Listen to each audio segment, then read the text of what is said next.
At exactly 11:58 p.m., the prison was silent, not the ordinary silence of a routine night shift, but the heavy, suffocating kind, the kind that only exists when everyone in the building knows something irreversible is about to happen.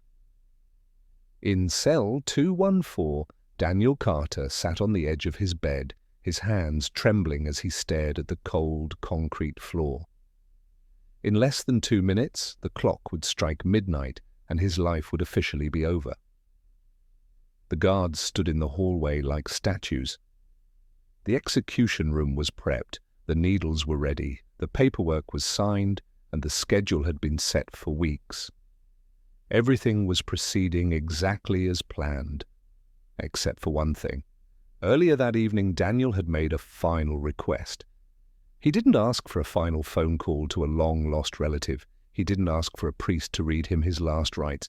He didn't even ask for a lavish last meal of steak and lobster. He asked for something simpler. Something that made the warden pause and the guards trade confused, uncomfortable glances. "Can I see my dog? One last time?" The room went silent. A grown man, a convicted criminal facing the ultimate price, was asking for a dog. Some of the guards looked away. One officer quietly scoffed under his breath. A dog? Out of all the things he could have asked for in his final hour, why that? They almost denied it. Protocol didn't include emotional goodbyes with pets. The system wasn't designed for compassion. It was designed for procedure and efficiency. But then one veteran officer, a man who had seen hundreds of inmates come and go, looked at the desperation in Daniel's eyes and asked a question that changed everything. "What's the dog's name?" Daniel swallowed hard, his voice cracking. "Max." No one in that room could have known that allowing this simple request would soon leave hardened officers wiping tears from their eyes.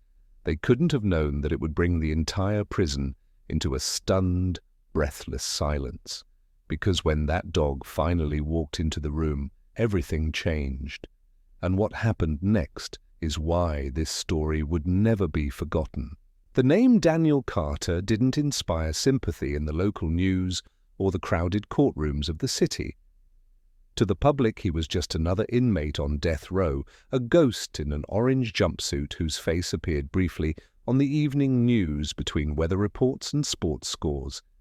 He was inmate number 88,291, a case file tucked away in a dusty cabinet, a headline long forgotten by a world that moves too fast to care about the nuances of a man's soul.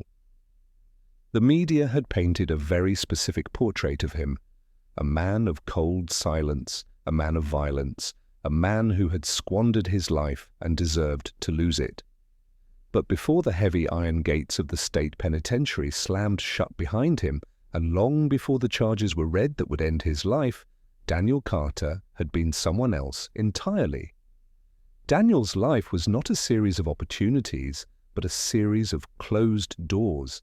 He grew up in the cracks of a broken system, bouncing between foster homes like a piece of unwanted luggage. He never stayed in one place long enough to unpack a suitcase, let alone form a bond with a parental figure. To Daniel, home wasn't a place of safety. It was just a temporary roof where he waited for the next disappointment. Trust didn't come easily to him because every time he allowed himself to lean on someone, they vanished. He learned early on that the world was a place of judgment and abandonment. People left, people disappointed, people looked at a kid with no parents and saw a problem rather than a person.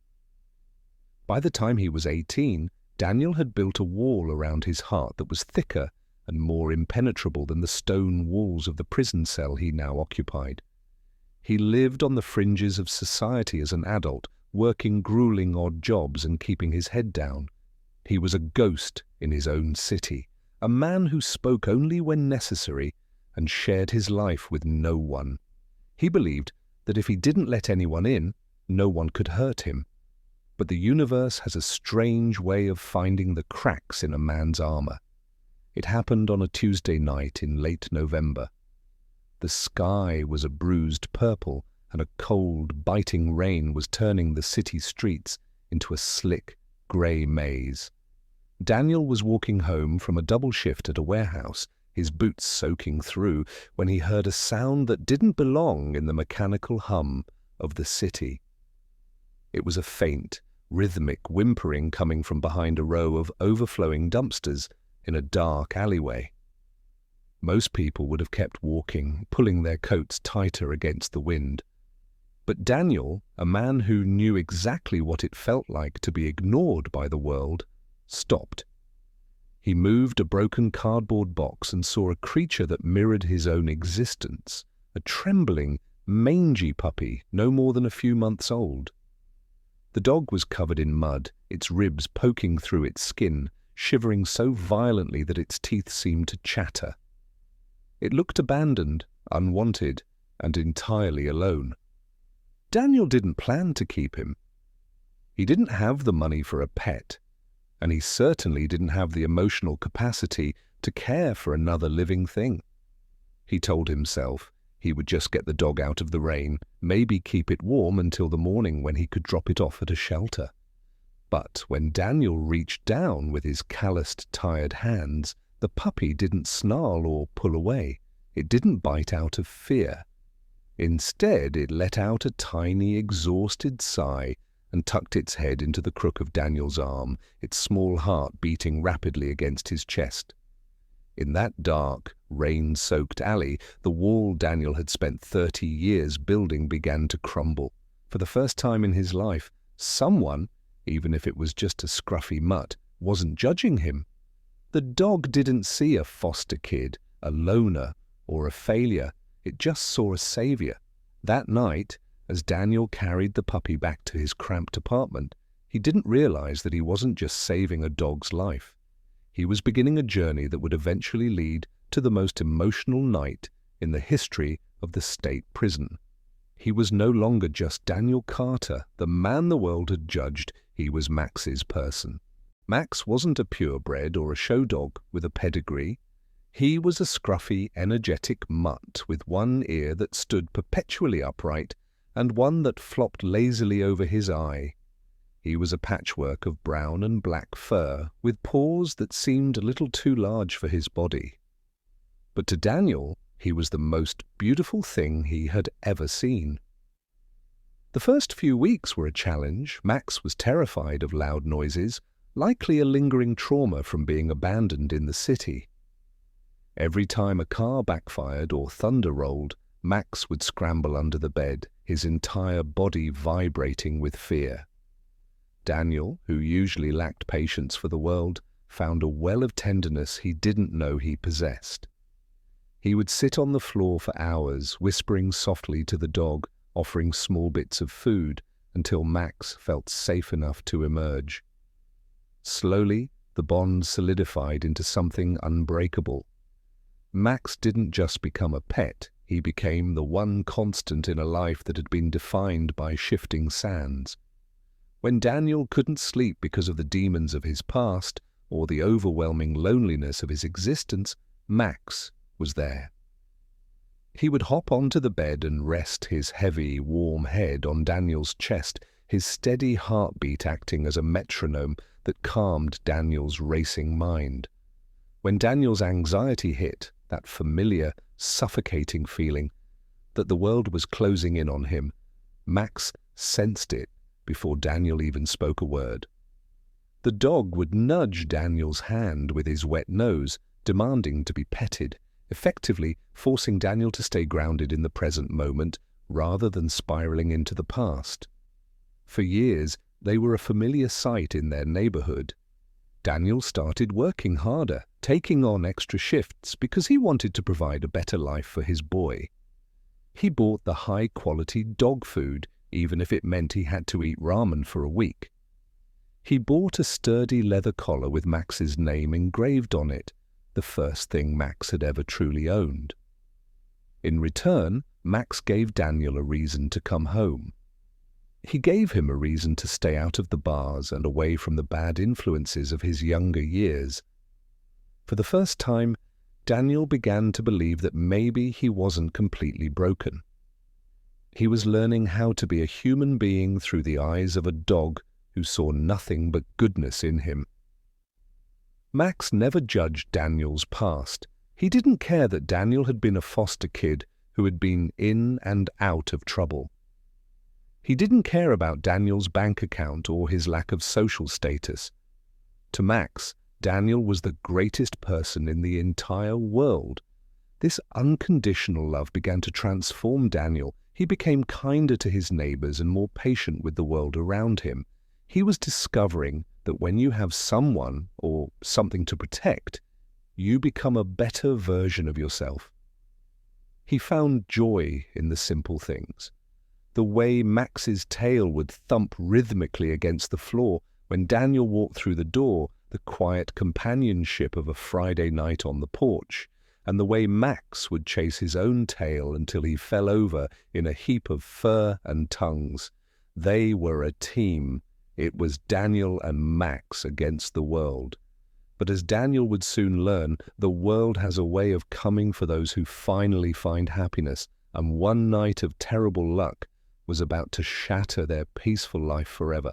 The crime that led Daniel Carter to death row was not the result of a calculated criminal mastermind, but a tragic, chaotic explosion of a past he had tried so hard to outrun. For years, Daniel had kept his head down, focusing entirely on his work and his life with Max.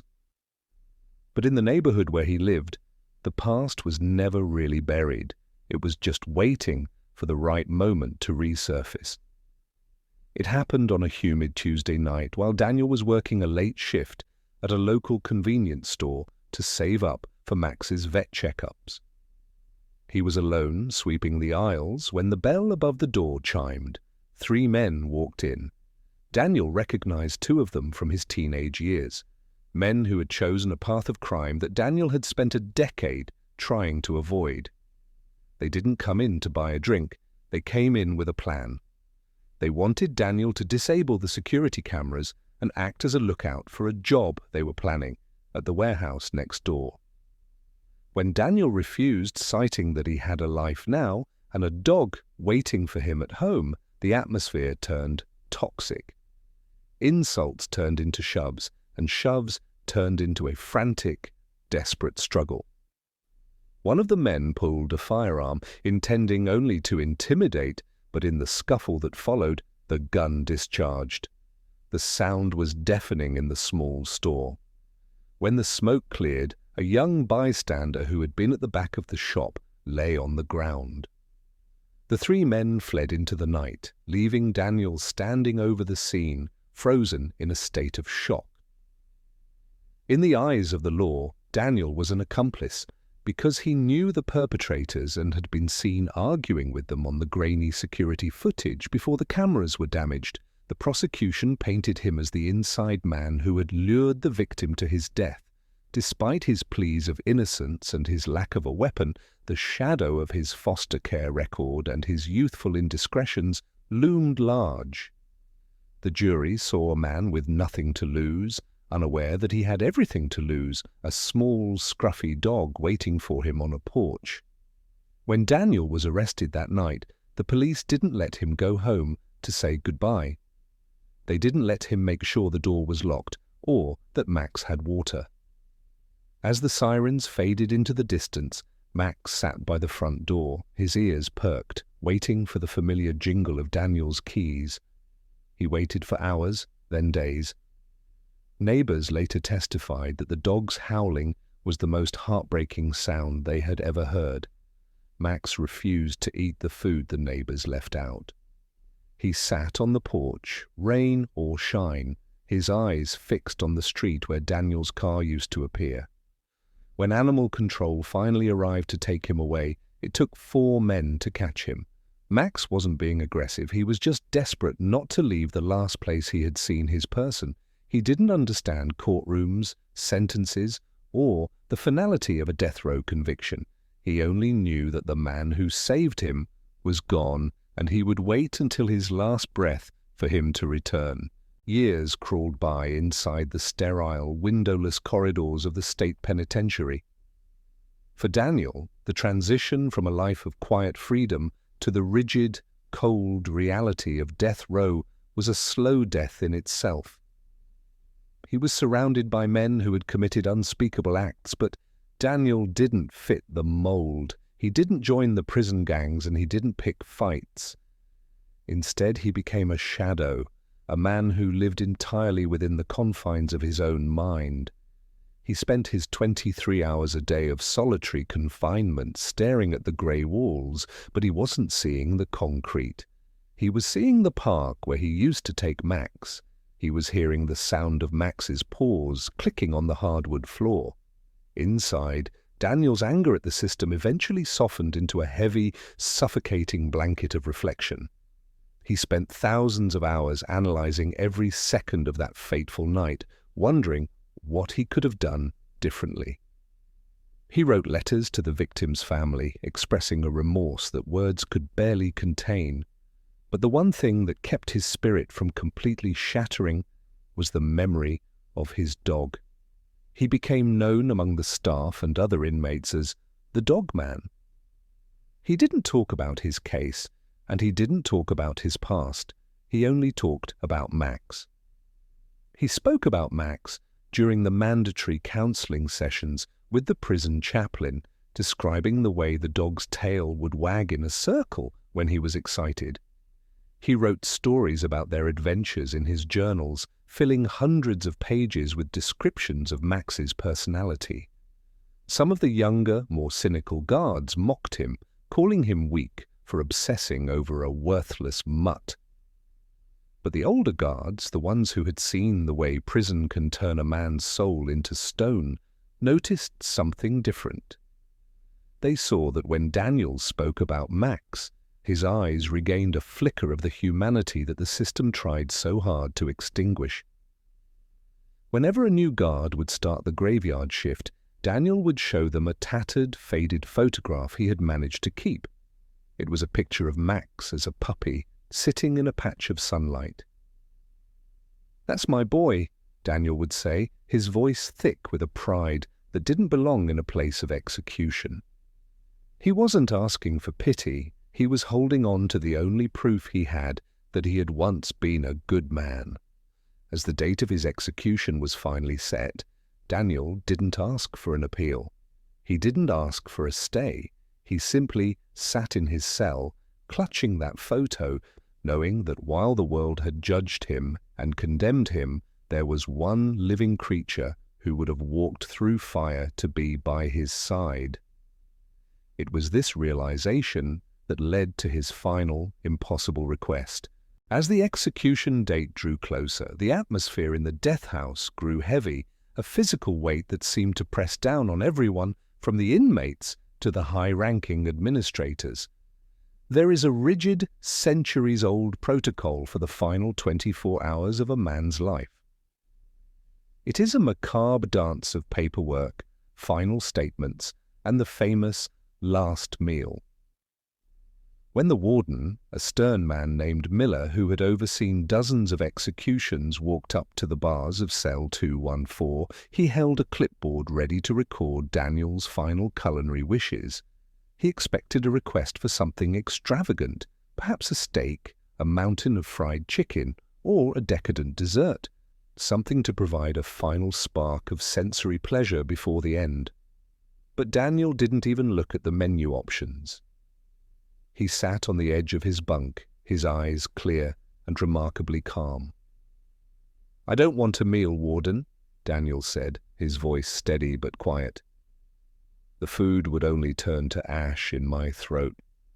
But there is one thing, one last wish that would mean more to me than any meal or any final phone call." The warden paused, his pen hovering over the paper. He had heard many requests in his time, requests for a certain song, for a specific religious text, or even for a message to be delivered to a victim's family. But he wasn't prepared for what came next. "I want to see my dog," Daniel whispered. "I want to see Max, just for a few minutes. I need him to know I didn't just abandon him all those years ago. I need to say goodbye." The warden sighed and shook his head, looking down at his boots. "Daniel, you know the rules. We don't bring animals into the death house. It's a liability, it's a security risk, and quite frankly, we don't even know where that dog is. It's been years." He began to walk away, but he stopped when he heard Daniel's voice crack. "Please, warden. He's the only one who ever loved me without asking for something in return. I've spent years in this box, and the only thing that kept me sane was the memory of him. If I'm going to face what's coming, I need to see him one last time." The request was initially denied by the board. They argued that it was unprecedented and sentimental nonsense. But the story of the request leaked among the prison staff. One of the veteran guards, who had lost his own dog the previous year, decided to do some digging. He tracked down the old intake records from the animal shelter and discovered that Max hadn't been put down. He had been adopted by a woman who specialized in unadoptable older dogs. When the guard called her and told her the situation, the woman began to cry.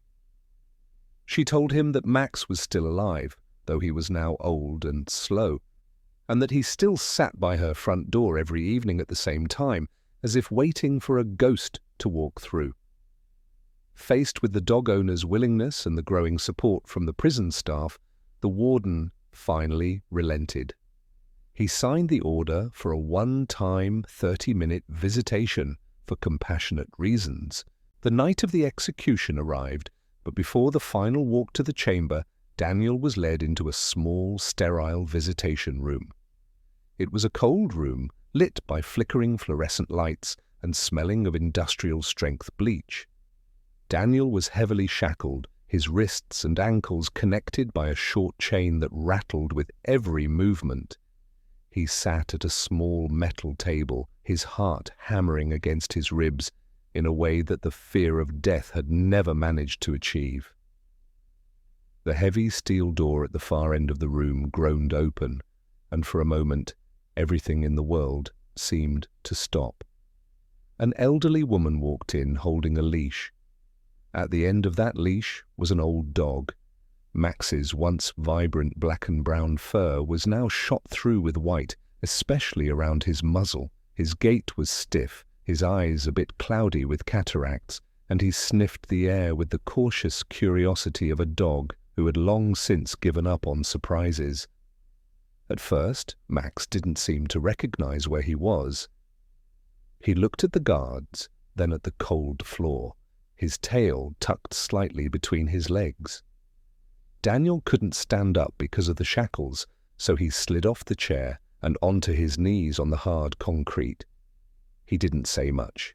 He didn't need to. He simply let out a low, familiar whistle, the same whistle he used to use in the park 5 years ago. Max froze. His ears, one upright and one flopped over, twitched violently.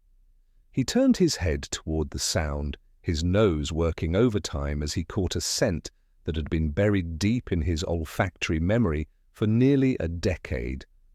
In an instant, the years of age and the stiffness in his joints seemed to vanish.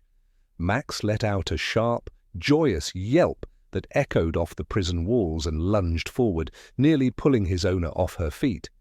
He scrambled toward Daniel, his tail wagging so hard his entire back end was swaying. When he reached Daniel, the dog didn't hesitate. He dived into Daniel's chest, licking his face, his ears, and his hands with a desperate, frantic intensity. Daniel buried his face in the dog's neck, inhaling the scent of fur and home, and for the first time since the night of his arrest, the hardened criminal broke down and sobbed. He wept into Max's fur, his shoulders shaking as the dog whined and nuzzled against him, trying to get as close as possible to the heart he had never forgotten. The guards, who were supposed to be keeping a strict watch, found themselves looking at the ceiling or the floor, their eyes brimming with tears they weren't allowed to shed. In that moment, The orange jumpsuit didn't matter, the crime didn't matter. There was only a man and the dog who had waited a lifetime to find him again. The visitation room, usually a place of cold glass and whispered legalities, had been transformed into a sanctuary of raw, unfiltered emotion. The silence was absolute, broken only by the rhythmic thumping of Max's tail against the metal legs of the table and the muffled, shuddering breaths of a man who had forgotten how to feel peace. The guards standing at the perimeter, men who were trained to be the iron fist of the state, found themselves paralyzed by the scene unfolding before them. They were used to seeing anger, defiance, and even hollow-eyed despair, but they were not prepared for the sight of unconditional love in a place designed for punishment. Officer Miller, the veteran guard who had initially scoffed at the request, stood near the door with his arms crossed tightly over his chest. He tried to maintain his professional posture, but his eyes were fixed on the floor. He thought of his own dog at home, and the way the creature greeted him every day without fail, regardless of how bad his shift had been. He looked at Daniel, a man he had escorted to the yard 100 times, and for the first time he didn't see an inmate. He saw a man who was loved. He saw a life that had a beginning, a middle, and a reason for being. The realization hit him with the force of a physical blow. If a creature as pure as a dog could forgive this man, what did that say about the system's refusal to do the same? The other officers were equally shaken. One of the younger guards, a rookie who had been taught that inmates were to be treated as numbers, had to turn his face towards the security camera to hide the fact that he was wiping away tears. There was something profoundly humbling about watching Max. The dog didn't care about the crime. He didn't care about the impending execution. He didn't see the handcuffs or the heavy iron chains. He only saw his person. Max's loyalty was a silent, powerful indictment of the room's clinical cruelty. It was a reminder that even in the darkest corners of human existence, there is a capacity for connection that transcends laws and protocols. For 30 minutes, the hierarchy of the prison dissolved. There were no criminals and no captors. There was only a witness to a bond that death itself seemed hesitant to touch. The visit was only supposed to last 30 minutes. According to the digital clock on the wall, the time had expired, but the warden, watching the feed from his office, couldn't bring himself to pick up the radio and give the order to end it. He watched as Daniel whispered into Max's ear, telling him he was a good boy over and over again. He watched as the old dog settled into a comfortable heap at Daniel's feet, finally at rest after years of waiting. The warden realized that this moment was bigger than one inmate's last wish. It was a spark that was beginning to catch fire throughout the facility. News of the reunion had spread through the cell blocks. A strange, reverent quiet had fallen over the entire prison. Inmates who usually shouted or banged on their doors were silent, listening to the rumors of the dog in the death house. The story even reached the ears of the state's governor, who had been receiving a flurry of last-minute emails from the prison staff themselves. One of the legal advocates, tipped off by Officer Miller, filed an emergency petition for a stay of execution. They didn't argue that Daniel was innocent. They argued that the extraordinary response of the prison staff and the clear evidence of Daniel's rehabilitation made a case for clemency. The law is a slow, grinding machine, rarely moved by the wag of a tail or the tears of a condemned man. However, the public pressure, combined with a sudden and unexpected testimony from the convenience store owner who had heard about the dog and felt a sudden pang of guilt about the uncertainty of the night's events, forced a pause. The governor, moved by the sheer humanity of the story, granted a 48-hour stay of execution to review the new character testimony. It wasn't a pardon, and it wasn't a release, but it was a crack in the door. For the first time in years, the irreversible outcome of Daniel's life was being questioned. The system hadn't changed, but the hearts of the people within it had been softened by the presence of a scruffy, aging dog. Daniel Carter's execution was ultimately stayed indefinitely, and his sentence was later commuted to life without parole. While he would never walk free in the city again, he would also never face the needle. But the true legacy of that night wasn't just Daniel's life being spared, it was the birth of something much larger. Inspired by the transformative power of the reunion, the prison board approved the Max Initiative, a program that allowed long-term inmates to foster and train shelter dogs. The program turned the prison from a warehouse of despair into a place of purpose. Inmates who had once been violent found themselves learning patience and empathy as they cared for creatures that, like them, had been forgotten by the world. Max lived out the remainder of his life inside the prison with Daniel, acting as the honorary mascot of the program. The dog, who had spent years waiting by a window, finally got to spend his final days by his person's side. When Max eventually passed away, he was buried in a small garden within the prison walls, the only outsider ever given such an honor. Daniel became the lead trainer for the program, helping hundreds of other men find their humanity through the eyes of a dog. The story of The Last Wish went viral not because of the crime or the punishment, but because it reminded a cynical world of a simple, undeniable truth. Love is a force that survives systems, survives mistakes, and survives time itself. Max didn't just save Daniel Carter, he saved the souls of everyone who witnessed their reunion. He proved that even when the world has given up on you, as long as there is one creature who believes you are worth waiting for, you are never truly lost. And in the quiet halls of the prison, people still talk about the night the silence was broken, not by a scream, but by the joyous bark of a dog who finally found his way home. Some stories stay with us because they force us to confront uncomfortable truths about justice, humanity, and forgiveness. But Daniel and Max's story reminds us of something much simpler, that sometimes the purest love in the room comes from the one who cannot speak. It reminds us that no matter how far someone has fallen, they are still capable of being loved, and that love is the only thing that can truly change a heart. If this story touched your heart, please like the video and subscribe to Paws of Courage for more emotional animal hero stories every week.